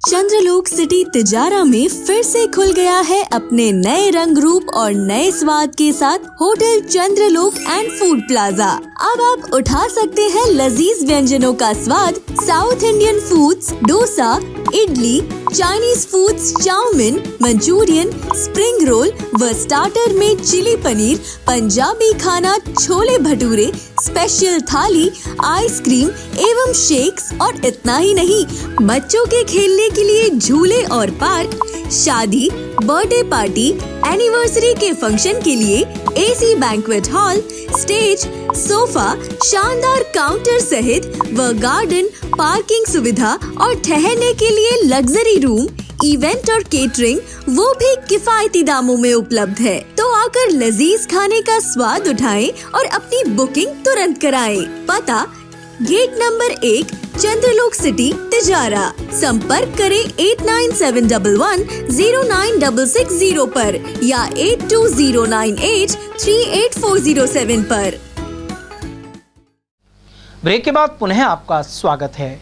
मालाखेड़ा उपखंड के श्याम गंगा में विशेष धार्मिक अनुष्ठान जारी है जो 4 जून तक चलेगा। क्षेत्र में सुख समृद्धि के उद्देश्य से यहां मां दुर्गा, गायत्री स्वरूप लक्ष्मी और हनुमान जी के मंत्रोच्चार के साथ ही हवन किया जा रहा है। उपासक अलग अलग रंगों के वस्त्र पहनकर वैदिक पद्धति से अनुष्ठान कर रहे हैं। पूर्व प्रधान शिवलाल गुर्जर के अनुसार इसके जरिए इलाके में सुख समृद्धि और भाईचारा कायम रखने की प्रार्थना की जा रही है।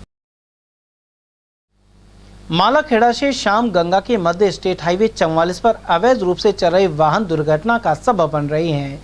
गुरुवार की देर रात्रि को चोमू निवासी मोहन सिंह को एक बाइक सवार ने टक्कर मार दी। घायल को सीएससी में भर्ती करवाया गया। वहीं सड़क मार्ग पर अवैध खनन में लगी हुई ट्रैक्टर ट्रॉली भी यमदूत की गति से दौड़ती हैं। उधर निर्माणाधीन सड़क पर पानी का छिड़काव नहीं होने से धूल का गुबार उठ रहा है। प्रशासन गांव के संग अभियान और महंगाई से राहत शिविर में आने वाले लोगों को निःशुल्क रोगोपचार देकर दवा का वितरण भी हो रहा है। आयुर्वेद विभाग के प्रतिनिधि बालकिशन शर्मा ने बताया कि गर्मी के दिनों में अमृतधारा, अजवाइन सत, अश्वगंधा चूर्ण और संशमनी वटी आदि का वितरण हो रहा है। शिविर के दौरान प्रधान वीरवती और दौलत राम जाटव, सरपंच हेमलता बैरवा सहित अन्य गणमान्य जन भी मौजूद रहे। मालाखेड़ा उपखंड मुख्यालय पर रियासतकालीन अलवर गेट और राजगढ़ गेट स्थापत्य कला के उत्कृष्ट नमूने हैं। वहीं इस क्षेत्र का ऐतिहासिक किला बीजवाड़ नरूका अपनी गाथा को कह रहा है। इन सभी स्थलों का कैबिनेट मंत्री टीकाराम जूली भी अवलोकन कर चुके हैं। साथ ही क्षेत्रीय लोगों ने इन स्थानों को पर्यटक स्थल के रूप में विकसित करने की मांग उठाई थी। इसके बावजूद जीर्णोद्धार आरंभ नहीं हो पाया है। प्राथमिक स्वास्थ्य केंद्र हल्दीना पर शुक्रवार को टीकाकरण का कार्य बाधित होते होते बचा। उल्लेखनीय है कि इस अस्पताल पर नियुक्त LHV ANM को प्रतिनियुक्ति पर लीली पंचायत में लगाया हुआ है। इसके चलते कार्य प्रभावित हो रहा है। उधर शुक्रवार को चिकित्सा एवं स्वास्थ्य विभाग की ओर से विभिन्न प्रकार के टीकाकरण का कार्यक्रम रखा गया था। ऐसे में हल्दीना में टीकाकरण के लिए पीला ढाबा और अन्य केंद्रों से ANM को बुलाना पड़ा। दूसरी ओर अस्पताल की चिकित्सा की ड्यूटी भी प्रशासन गांव के संग अभियान में लगी हुई थी। मालाखेड़ा ग्राम सेवा सहकारी समिति स्थित केंद्र में चने और सरसों की खरीद की जा रही है। साथ ही ऑनलाइन पंजीयन करवाने वाले किसानों के पास संदेश भी आ रहा है। सरकारी खरीद केंद्र पर सरसों का दाम 5,450 रुपये और चने का दाम 5,335 रुपये प्रति क्विंटल रखा गया है। हालांकि अधिकांश किसान सरकारी खरीद शुरू होने से पहले ही दुकानदारों को 4,000 से लेकर 45 रुपये प्रति क्विंटल में सरसों बेच चुके हैं। मालाखेड़ा की हरिजन बस्ती में पानी की निकासी नहीं हो पा रही है। यहां बारिश का पानी जमा होने से लोगों को भारी परेशानी का सामना करना पड़ा। स्थानीय निवासी बाबूलाल सोलंकी सहित अन्य लोगों ने बताया कि मुख्य सड़क की ऊंचाई अधिक हो जाने से पानी का निकास नहीं हो पाता। क्षेत्र में बदबू का आलम बना हुआ है। अकबरपुर स्थित चौपाड़ मंदिर में शिव परिवार स्थापना की तैयारी चल रही है। फिलहाल यहां जाप किया जा रहा है। वहीं प्रतिमा प्राण प्रतिष्ठा से पहले नगर भ्रमण कराया जाएगा। साथ ही शिव परिवार स्थापित होगा। मंदिर पुजारी पप्पू शर्मा ने इस बारे में जानकारी प्रदान की। हमारे गांव अकबरपुर में चौपाड़ के मंदिर में प्राण प्रतिष्ठा शिव परिवार की हो रही है, जो कि विधिवत मंत्रोच्चार से हो रही है। इसको हम आपस में सभी ग्रामीण एवं पुजारी जो भी हैं सभी मिलजुल कर रहे हैं, बहुत हर्षोल्लास से। उमरेण पंचायत समिति अकबरपुर द्वितीय के तहत आंगनबाड़ी विभाग कार्यकर्ताओं की बैठक आयोजित हुई। इस दौरान उनके मोबाइल में पोषक ट्रैकर में वजन और लंबाई आदि चेक किए गए। साथ ही प्रधानमंत्री मातृत्व योजना का कार्य भी ऑनलाइन होने को लेकर जानकारी दी गई। साथ ही सैनिटरी नैपकिन के वितरण और पोषाहार के बारे में QR कोड लेने से अवगत करवाया गया। पाक्षिक मीटिंग रखी गई है आंगनवाड़ी कार्यकर्ताओं की। पोषण ट्रैकर के बारे में उनको जानकारी दी गई है। पोषण ट्रैकर के पूर्ण करने हेतु उनके मोबाइल चेक किए गए हैं कि कितने लाभार्थियों का इन्होंने वजन भरा है, कितनों को इन्होंने नाप लिया और कितने कुपोषित आ रहे हैं बच्चे। ये जानकारी के लिए आज पाक्षिक बैठक रखी गई है। अकबरपुर ग्राम पंचायत में शिक्षा को बढ़ावा देने के लिए भारद्वाज ट्यूशन क्लासेस का शुभारंभ किया गया है। इसे लेकर विद्यार्थियों में उत्साह देखने को मिला। यहां कक्षा 9 से 11 तक के विद्यार्थियों को शिक्षा दी जाएगी। शुक्रवार को विधिवत रूप से पूजा अर्चना के साथ ही मां सरस्वती के समक्ष दीप प्रज्वलित किए गए। अकबरपुर ग्राम पंचायत भवन पर इन दिनों ऑडिट की जा रही है। इसके तहत अकबरपुर ग्राम पंचायत में चल रही मनरेगा के कार्य का निरीक्षण किया गया। यहाँ मनरेगा के 8 कार्य चल रहे हैं। इनमें एनीकट, अमृत सरोवर और जोहड़ आदि कार्य शामिल है। मनरेगा की जो वार्षिक सोशल ऑडिट होती है वो चल रही है और जो भी वर्ष 2022-23 में जो भी कार्य इसके तहत हुए हैं उनको ये ऑडिट दल देखेगा। और कितने कार्य हैं? 8 कार्य हैं टोटल। कौन कौन से? इसमें एक सिलो में एनीकट निर्माण है, एक RRC निर्माण है, एक अमृत सरोवर है, एक ग्रेवल सड़क है, 2 कैटेगरी 4 के काम है। भिवाड़ी पुलिस ने डंपर चोरी को अंजाम देने वाले मेवात गैंग के सरगना अरशद को गिरफ्तार किया है। स्पेशल टीम प्रभारी दारा सिंह ने बताया कि हेड कांस्टेबल कृष्ण कुमार को अरशद लंगड़ा की तिजारत की ओर जाने की सूचना मिली थी। इसके बाद पुलिस टीम तिजारत की तरफ रवाना हुई और उसे दबोच लिया। इससे पूर्व वह दिल्ली में हुई ATM लूट में जेल जा चुका है। इस दौरान दिल्ली पुलिस से मुठभेड़ में आरोपी के पैर में गोली भी लगी थी। तिजारा में पूर्व केंद्रीय मंत्री जितेंद्र सिंह ने महंगाई राहत कैंपों का अवलोकन किया। उन सहित कैबिनेट मंत्री टीकाराम जूली, कांग्रेस जिला अध्यक्ष योगेश मिश्रा, विधायक दीपचंद खैरिया और संदीप यादव ने गारंटी कार्ड भी सौंपे। इस अवसर पर जितेंद्र सिंह ने कहा कि महंगाई से राहत देने वाली योजनाओं से आमजन को आर्थिक संबल मिला है। साथ ही बड़ी पेंशन से बुजुर्गों को सम्मान मिलेगा। अन्य वक्ताओं ने योजनाओं का अधिकाधिक लाभ लेने की अपील की। वहीं सभी अतिथियों को मीडिया प्रभारी देशपाल यादव एवं नगर पालिका अध्यक्ष झब्बूराम सैनी ने राष्ट्रपिता महात्मा गांधी की तस्वीर भेंट की। बहुत ही एक बढ़िया कार्यक्रम चलाया गया है सरकार ने। एक तरफ भारतीय जनता पार्टी की सरकार है केंद्र के अंदर जो महंगाई बढ़ा रही है, और दूसरी तरफ राजस्थान सरकार है जो महंगाई एक गरीब व्यक्तियों के लिए काम कर रही है। तो इससे बहुत हजारों लाखों लोगों को इसका फायदा मिल रहा है और बहुत खुशी होती है कि जो गरीब व्यक्ति है, जिसको ये नहीं मालूम कि अगले दिन मुझे कहाँ से खाना मिलेगा, उसको उसका जीवन सुरक्षित करने के लिए एक बहुत ही बड़ा कदम माननीय अशोक गहलोत जी ने, यहाँ के मुख्यमंत्री जी ने उठाया है। और इसी तरह के कैंप और भी प्रदेशों के अंदर, चाहे वो हमारी सरकार कर्नाटका में हो, चाहे छत्तीसगढ़ में हो, चाहे हिमाचल प्रदेश में हो, चाहे झारखंड के अंदर हो, ये सभी जो कैंप इस तरह का यहाँ से देखकर और दूसरी जगहों पे भी कैंप चलेगा। तिजारा टोल टैक्स पर पूर्व केंद्रीय मंत्री जितेंद्र सिंह एवं कैबिनेट मंत्री टीकाराम जूली का विधायक संदीप यादव के नेतृत्व में स्वागत किया गया। इसके बाद अलवर रोड पर उन्होंने MB-EV इलेक्ट्रिक शोरूम का उद्घाटन किया। यहां जितेंद्र सिंह और टीकाराम जूली सहित कांग्रेस जिला अध्यक्ष योगेश मिश्रा, विधायक दीपचंद खैरिया और संदीप यादव ने फीता काटा। उद्घाटन करते हुए जितेंद्र सिंह ने कहा कि इलेक्ट्रिक वाहन पर्यावरण के अनुकूल परिवहन विकल्पों को बढ़ावा दे रहे हैं। इस दौरान संचालक महेंद्र सिंह एवं नरेश कुमार सहित अनेक नेताओं और जनप्रतिनिधियों की मौजूदगी रही। भिवाड़ी इंटीग्रेटेड इंडस्ट्रियल एसोसिएशन ने शुक्रवार को विशेष कार्यक्रम आयोजित किया। इसके तहत प्रथम बोर्ड मेंबर्स एवं नई कार्यकारिणी टीम की स्थापना की गई। कार्यक्रम के मुख्य अतिथि IPS सुजीत शंकर रहे। साथ ही संगठन अध्यक्ष प्रवीण लांबा, सचिव हरीश गौड़ और कोषाध्यक्ष मुकेश शर्मा ने भी विचार रखे। इस मौके पर संस्थान कार्यालय पर पौधे भी लगाए गए। सबसे पहले तो मैं आप सभी का स्वागत करता हूं। हमारा मुख्य उद्देश्य इस एसोसिएशन को बनाने के पीछे इंडस्ट्रीज़ की जो मुख्य समस्याएं हैं, जो भी आप देख रहे हो कि पोल्यूशन को लेकर है, चाहे फ्यूल सरचार्ज को लेकर है, चाहे यहाँ के इंफ्रास्ट्रक्चर को लेकर है, मुख्य समस्याओं को उठाना ही हमारा उद्देश्य, उनका समाधान कराना। चाहे वो लोकल एडमिनिस्ट्रेशन के लेवल की बात हो, चाहे वो स्टेट लेवल पे बात हो, चाहे वो सेंट्रल लेवल की बात हो, उनका समाधान कराना हमारी प्राथमिकता है। इससे पहले भी बहुत सी संस्थाएं रही हैं, अभी ऑलरेडी 2 संस्थाएं चल रही हैं। क्या उन्होंने इस और कोई कदम नहीं उठाया जो आवश्यकता पड़ी दूसरी संस्था? नहीं, ऐसा नहीं, सभी संस्थाएं प्रयास कर रही हैं। और अब जब परिवार बढ़ रहा है, भिवाड़ी आज बहुत बड़े लेवल पर बढ़ चुका है, तो आवश्यकता थी यहाँ पर एक ऐसी एसोसिएशन की भी जिसमें सभी लोग जुड़े, जो इंटीग्रेटेड, इसके अंदर 7 जोनों से इंडस्ट्री जुड़ी हुई है, तो सभी लोग अच्छा प्रयास कर रहे हैं। भिवाड़ी में बहुत बड़ी समस्या एक तो जल भराव की है और दूसरी प्रदूषण की है। और प्रदूषण का जो ठीकरा है वो लगातार उद्योगपतियों पर, इंडस्ट्रीज पर छूटता है। उससे किस तरह आप निजात पाएंगे, किस तरह की योजना है आप? देखिए, पहली बात तो जो एयर कमीशन द्वारा CAQM द्वारा कहा जा रहा है कि इंडस्ट्रीज़ से पोल्यूशन हो रहा है, भिवाड़ी की इंडस्ट्रीज से पोल्यूशन बिल्कुल नहीं है। सबसे ज़्यादा जो पोल्यूशन है यहाँ का रोडों का पोल्यूशन है, धूल मिट्टी का पोल्यूशन है। इंडस्ट्रीज़ के अंदर 428 इंडस्ट्रीज ऐसी थी जिसके अंदर बॉयलर इंडस्ट्री थी जिससे पोल्यूशन होता था। आज उसके अंदर से 80 से 90% इंडस्ट्रीज़ कन्वर्ट हो चुकी है और बाकी जो भी जिसकी वजह से पोल्यूशन है, जो नॉर्म्स हैं, वो इंडस्ट्रीज सभी अपने पूरे कर रही हैं। तो हमारा प्रयास अभी है कि जो भी CAQM द्वारा ये NCR के अंदर पोल्यूशन को लेकर अभी DG को बैन करने की बात की जा रही है, चाहे ड्यूल फूड सिस्टम के ऊपर बात की जा रही है, चाहे RECD किट के ऊपर बात की जा रही है, तो हम समय समय पर CAQM से मीटिंग भी कर रहे हैं और हमारा प्रयास है कि इन समस्याओं को समाधान करवाएं।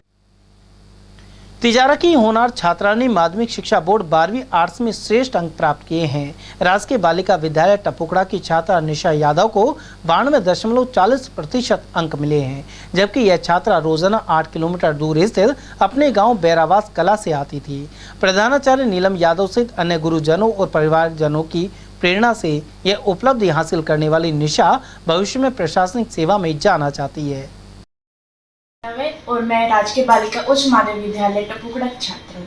मैं 12वीं कक्षा में मैंने आर्ट्स में 92.40 मार्क्स गेन किए और मेरी हिस्ट्री सब्जेक्ट में 100 आउट ऑफ 100 आए।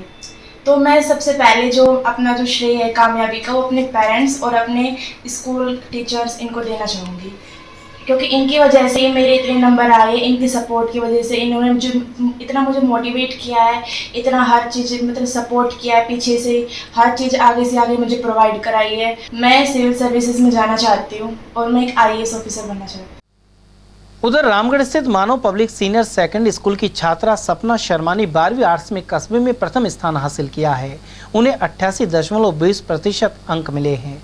प्रधानाचार्य कृष्ण सैनी और स्टाफ सदस्यों सहित अनेक लोगों ने छात्रा के घर जाकर अभिनंदन किया, साथ ही मिठाई वितरित की। इस छात्रा ने अपनी कामयाबी का श्रेय अपने माता पिता और गुरुजनों को दिया है।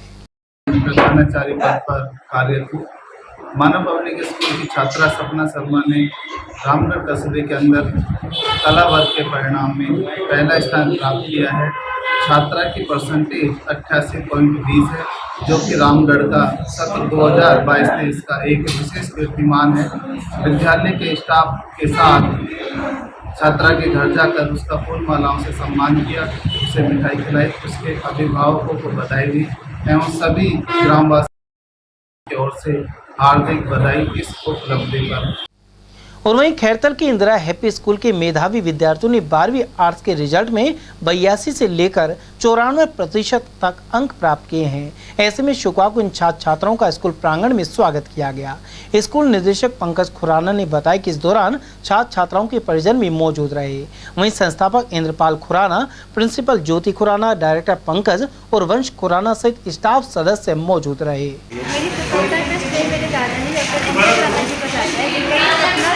मैं स्कूल को टॉप करूं और अपना जो फ्यूचर है उसको बहुत ब्राइट बनाऊं। तो वो सपना मैंने आज पूरा कर दिया है, जिसके लिए मुझे बहुत ज़्यादा है। अब आगे आपका किस फील्ड में और क्या टारगेट है, किन सेवाओं में जाना चाहते हैं? मेरा टारगेट है एज ए टीचर अपने नेशन को सर्व करना, ताकि हमारे जो बच्चे हैं नेशन के, उनको ये पता चल सके कि एजुकेशन और टीचिंग एक बहुत ही बड़ा और एक बहुत ही बड़ा बलिदान होता है। जैसे कि हमारे शास्त्रों में भी लिखा हुआ है कि शिक्षा दान जो होता है वो एक बहुत ही बड़ा दान है। इस सफलता के लिए RBSC में कॉन्सेप्ट से ज़्यादा मैटर करता है आपका प्रेजेंटेशन कैसा होता है। तो प्रेजेंटेशन मेरा बहुत अच्छा था। I don't know what about the concept, but yes I have written in a very good handwriting. एक गुड हैंड राइटिंग, एक इंग्लिश अच्छी, और ये बहुत ज़्यादा जरूरी चीज़ होती है हमें एग्जाम में याद रखें। टॉपर स्कूल टॉपर रही गारवी खुराना 94% से। बाकी बहुत सारे बच्चों ने बहुत अच्छे मार्क्स से ये क्लियर करा, और ये इनकी मेहनत, मेरे स्टाफ की मेहनत, टीचर्स की मेहनत, बच्चों की मेहनत, और मैं पेरेंट्स का भी कंट्रीब्यूशन मानूंगा जिन्होंने हमें कोऑपरेट करा। रोज़ डेली स्कूल बच्चे टाइम पर भेजे जिससे ये पढ़ पाए, और सभी बच्चों में बहुत सा उत्साह है। आज मैंने पूरी टीम को स्कूल में बुलाकर उनका वो माल्यार्पण द्वारा स्वागत किया है, पेरेंट्स का स्वागत किया है, उनको मिठाई खिलाकर उनको उत्साहवर्धन किया है कि आगे वो हमारी शुभकामनाएँ हैं अच्छी पोस्ट पर अच्छी जगह जाएँ, जहाँ उनका एडमिशन हो जाए और वो सफलतापूर्वक कार्य करें। रामगढ़ कस्बे में अग्रवाल धर्मशाला में मंडल कार्य समिति की बैठक आयोजित की गई। मंडल अध्यक्ष राजेंद्र मिश्रा के सानिध्य में हुई बैठक में मंडल प्रभारी जोगिंदर गुप्ता एवं नरेश धनावत का मार्गदर्शन प्राप्त हुआ। इस दौरान सभी शक्ति केंद्र संयोजक एवं प्रभारी, बूथ अध्यक्ष, पार्षद और पंचायत समिति सदस्य शामिल हुए। साथ ही मंडल उपाध्यक्ष रमेश ओढ़, सुभाष जैमनी, कैलाश खंडेलवाल, नरेंद्र चौधरी, रोहित शर्मा और जय आहूजा आदि उपस्थित रहे। भारतीय जनता पार्टी सतत अपने कार्यकर्ताओं के संपर्क में रहती है। आज का जो मेन विषय था, पन्ना प्रमुख, बूथ समिति और हमारे जो कार्यकर्ता हैं उनको निर्देशित करना था, उनको बताना था कि हमको बूथ कमेटी में क्या काम करना चाहिए, पन्ना कमेटी में क्या काम करना चाहिए और किस तरह से हम संगठन को काम करें। अब पार्टी चुनावी मोड़ में, 6 महीने चुनाव को रह गए, इसलिए हम अपने कार्यकर्ताओं को ऊर्जा भरने के लिए, काम उनका गणना करने के लिए, इसलिए ये मीटिंग का आयोजन किया है। आज भारतीय जनता पार्टी मंडल रामगढ़ में कार्य समिति की बैठक आयोजित की गई, जिसमें प्रभारी के रूप में हमारे भारतीय जनता पार्टी के वरिष्ठ नेता माननीय भाई साहब जोगिंदर जी गुप्ता, उनके साथ मुझे भी सह प्रभारी के रूप में लगाया गया था। और आज हमारे प्रखंड मंडल के अध्यक्ष राजेंद्र जी के नेतृत्व में ये बैठक आयोजित की गई, जिसमें जिस तरह से राजस्थान सरकार में कांग्रेस की दमनकारी नीतियों के खिलाफ कार्यकर्ताओं को बताया गया कि राजस्थान की जनता किस तरह से अपने आप को ठगा हुआ महसूस कर रही है। राजस्थान की सरकार ने जिस तरह से पानी और बिजली के वादे किए थे, उन वादों के खिलाफ, उन वादों से जिस तरह से मुंह मोड़ लिया है, और रामगढ़ की जनता और पूरे राजस्थान की जनता अपने आप को ठगा हुआ महसूस कर रही है। कार्यकर्ताओं में बड़ा रोष है, जनता में बड़ा रोष है, और जनता, कार्यकर्ता और जनता ने ये मन मना लिया है कि इस सरकार, राजस्थान सरकार जो गहलोत सरकार है, इसको उखाड़ के फेंकना है। अलवर की दिव्या चौहान को राजर्षि भर्तृहरि विश्वविद्यालय द्वारा पीएचडी की उपाधि प्रदान की गई है। उन्होंने भूगोल विषय से अंग्रेजी माध्यम में स्नातक और पीजी गोल्ड मेडल के साथ किया। साथ ही बाबू शोभराम कला महाविद्यालय के प्रोफेसर विजय वर्मा के निर्देश में अपना शोध पूरा किया। उन्होंने साबी नदी की हाइड्रोलॉजिकल स्टडी से संबंधित पहलुओं पर शोध किया है। दिव्या के पिता शालीमार निवासी डॉक्टर करण सिंह चौहान नवीन स्कूल में उप प्राचार्य एवं एनसीसी अधिकारी हैं। महिला एवं बाल विकास संयुक्त कर्मचारी संघ द्वारा एडीएम प्रथम उत्तम सिंह शेखावत को मुख्यमंत्री के नाम ज्ञापन सौंपा गया है। जिला अध्यक्ष लतेश शर्मा ने बताया कि आंगनबाड़ी महिला स्वयं सहायता समूह के पोषाहार में बकाया राशि दिलवाने की मांग की जा रही है। करीब 5 वर्ष से यह भुगतान बकाया चल रहा है, जबकि समूह ने अपनी निजी राशि से पोषाहार वितरण किया था। हम नियमित कर्मचारी के लिए कलेक्टर साहब को ज्ञापन देने आए हैं, तो हम ये चाहते हैं कि हमारा मुख्यमंत्री के नाम ज्ञापन दिया है कि अगर हमारा मुख्यमंत्री जी हमको 4 जून तक हमारी सुनवाई कर लेते हैं, हमको हमारा कुछ बेनिफिट मिल जाता है या हमको परमानेंट कर दिया जाता है या हमारा जो हमने बेशक जो न्यूनतम दिया है उसको हम दे सकते हैं तो अच्छा है, नहीं तो हम 5 तारीख से कार्य बहिष्कार पर जाएंगे। और दूसरी बात, हमारा समूह का पैसा है उसके लिए ज्ञापन दिया है, क्योंकि हमारा आया हुआ पैसा लैप्स कर दिया था। हमारे ऑफिस वालों ने आश्वासन दिया है कि पैसे के समूह के पैसों के लिए तो कहा था कि हम आपकी बात करते हैं और जो ज्ञापन है जो हम मुख्यमंत्री जी तक आगे तक पहुंचा देंगे। बहरोड के धर्मचंद गांधी जैन राजकीय कॉलेज में परीक्षा खत्म होने के बाद छात्रों के 2 गुटों में झड़प हो गई। इस दौरान किसी ने हवाई फायरिंग कर दी और गोली एक छात्र को लग गई। यह छात्र विकेश कोट कासिम के गांव माछरोली का रहने वाला है, जो जख्मी हो गया। डॉक्टरों की ओर से किए गए एक्सरे में गोली लगने की पुष्टि हुई है। घटना की सूचना के बाद मौके पर पहुंची पुलिस ने पड़ताल शुरू की। पुलिस भी फायरिंग होने की बात मान रही है। हालांकि कॉलेज मैनेजमेंट से जुड़े कई लोग टायर फटने से गोली जैसी आवाज आने की बात कह रहे हैं। पुलिस प्रकरण की जांच कर रही है। 870 बच्चों का एग्जाम चल रहा था। बाहर से इन्विजिलेटर हैं और कॉलेज स्टाफ मेंबर हैं। हम सारे कंट्रोल रूम में बिजी हैं। ये घटना मेरे ख्याल से पेपर खत्म होने के आसपास हमारे पियोन जो गेट के पास था वो कह रहा सर आवाज़ आई थी सड़क की तरफ से।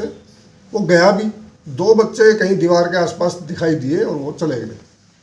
उसके बाद कुछ अभिभावक आए थे, बोले सर थोड़ा सा यहाँ ऐसी कोई बात ना होगी कि बच्चियाँ आती हैं तो थोड़ी व्यवस्था पुलिस की कर दो। मैंने कहा हम करते हैं, बीच में राउंड भी लगा लेते हैं। लगभग साल भर एग्जाम चलते रहते हैं। वो यहाँ कोई ऐसी आभास या इस तरह की घटना मेरे ख्याल पिछले 25-30 सालों में ऐसी नहीं हुई। जिस हिसाब से मान लो लोग कह रहे हैं कि भाई ऐसी बात हुई, लेकिन हमारे यहाँ कोई ऐसा नहीं है और ना कोई आके प्रतिक्रिया करके गया कि भैया ऐसी कोई बात है या कैंपस के अंदर ऐसी घटना है। तो अभी पुख्ता इस तरह की कोई बात नहीं है, लेकिन पुलिस का राउंड हुआ वो कह रहे हैं कि ऐसा कुछ नहीं है, कोई टायर वायर फंसा है, बाकी तो ऐसी कोई घटना हमारे संज्ञान में आई नहीं है। अभी राउंड लगा गए होंगे तो ये बात है। बाकी तो ऐसा कॉलेज में एग्जाम चल रहा है। अब 3rd शिफ्ट का 3 से शुरू होगा, लेकिन बड़े एग्जाम भी बीच में हुए। लेकिन कुछ भी ऐसी सूचना या आभास नहीं है कि किसी तरह कोई बच्चों में खिंचाव या कोई इस तरह के तत्व कैंपस के आसपास है। विद्यार्थियों के लोग थे वो आए, बोले सर कुछ इस तरह की आवाज़ इधर से आई है और कोई ऐसी बच्चों में कोई बात हो तो यहाँ थोड़ी पुलिस की व्यवस्था कर दिया करो। गेट पे 2 ही आ जाए भले, तो हम अमूमन करते हैं एग्जाम में, तो वो बीच में कभी कभी आ जाते हैं, लेकिन यहाँ स्मूथली चलता है तो कोई ऐसी बात नहीं है। पुलिस भी बीच में आती रहती कभी कभी जब भी लगता है। बाकी इन दिनों में तो ऐसी कोई घटना या सूचना इस तरह की थी नहीं। कितने बजे की घटना है सर? ये मेरे ख्याल से 2 बजे पेपर खत्म होने वाला है। वो बताते हैं लगभग 1:45 के आसपास हो सकती है। क्या हमारे पीटीजेड कैमरा है जो काफ़ी दूर तक कवर करता है और नीचे वाले तो पेड़ों के कारण भी शायद कुछ ना दिखाई दे, लेकिन ऊपर वाला जो है कैमरा उससे कुछ थोड़ा बहुत कैंपस सड़क ये बाहर का दिख जाता है, मेन गेट के आसपास बाहर की तरफ। घटना की घटना ये जो पियोन ने बताया उसके बाद मैंने फिर उनसे कहा, मैंने कहा सर इस तरह की कोई बात ये हुई है गेट के बाहर एक अंदर, ये भी नहीं पता हमें तो, क्योंकि हम सारे अंदर थे। उसके बाद पुलिस का राउंड करा दिया डीएसपी साहब ने और उन्होंने कहा कि ऐसी कोई घटना यहाँ घूम के चले गए। वो उन्होंने कहा कोई टायर वायर फटा होगा इस तरह की, नहीं तो ऐसी कोई बात नहीं है। हमारा राउंड हो गया, हमने इंस्पेक्शन कर लिया। नितिन कुमार जाएंगे। कहाँ के रहने वाले? गोकुलपुर। क्या हुआ वहाँ पे? मैं निकलना हुआ था तब एकदम से टायर फटने जैसी आवाज़ आई थी। वहाँ पे 2-3 बंदे थे, बाइक थी R15 थी, वो लेके निकल रहे थे वहाँ से और ऊपर से गोलियाँ चला रहे थे। कितनी बार चलाई थी गोलियाँ? शायद 2 या 3 राउंड मारे थे। फिर आप इसको लेके? फिर मैं जैसे ये मेरे पास से निकला, मैंने कहा, हमने पूछा नहीं, 2 बंदे खड़े थे वहाँ पे, मैंने क्या हुआ, बात आगे जाके पूछा इसने कभी मेरे को लगी है, मेरे को हॉस्पिटल लेके चले। मैंने कहा चलो बैठ जाएंगे। फिर 2-3 जगह लेके गया, फिर मना कर दिया सबने। फिर यहाँ गवर्नमेंट में लेके आया इसको। अब इसके भाई को फ़ोन किया है, वो आ रहे हैं। कितने बजे की बात है? ये है लगभग 1.5 घंटे पहले की बात। कितने लड़के थे वो? वे 6-7 ग्रुप था, उनका आपस में लड़ रहे थे और तब मेरा वहाँ से निकलना हुआ। उस लड़के ने क्या करूँ, आपसी ग्रुप में जुट रहे थे ना, उसने ऊपर छर्रा चलाया, मेरे हाथ में नहीं पता चलते कैसे लग गया। तो आप एग्ज़ाम दे चुके थे? एग्ज़ाम दे के बाहर आया था मैं। कितने बजे आप निकले बाहर? मैं 2 बजे आया था। किस चीज़ का पेपर था आज? आज था उसका पॉलिटिकल साइंस का। तो 2 बजे के बाद हुई ये घटना? 2 बजे के बाद। तो आपस में लड़ रहे थे क्या? भाता फेंक रहे थे? हाँ, गाली गलौज कर रहे थे? गाली गलौज कर रहे थे आपस में। फिर एक लड़के ने दूर जाकर फिर छर्रा चलाया। मैं वहाँ से निकल रहा था गेट पे से, जब उसका छर्रा उछट के मेरे हाथ में लग गया चलते चलते। छर्रा का मतलब? नहीं पता क्या ही रहता है, बारूद सा रहता है। पिस्टल भी थी क्या हाथ में? पिस्टल थी उसके हाथ में। चलते चलते एक बार फिर से नजर डालेंगे आज की ये हेडलाइंस पर।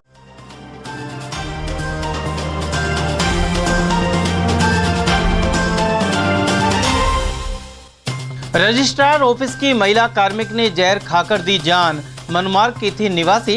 पियर पक्ष ने ससुराल वालों पर मानसिक प्रताड़ना के लगाए आरोप। घुमंतु समाज के बच्चों के स्कूल पर जेसीबी चलाने से पनपा आक्रोश। सामाजिक संगठनों ने कार्रवाई को लिया आड़े हाथ।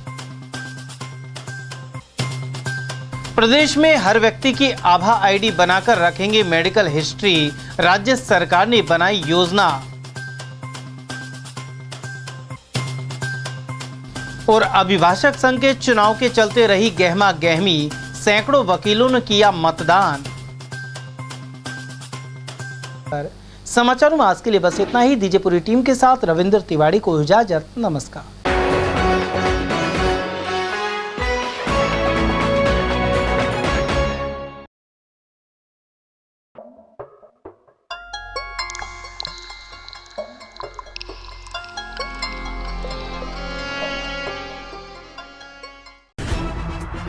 खबरें जो हमें सीधा जोड़ती हैं आपसे, जिनका आपकी जिंदगी पर होता है सीधा असर।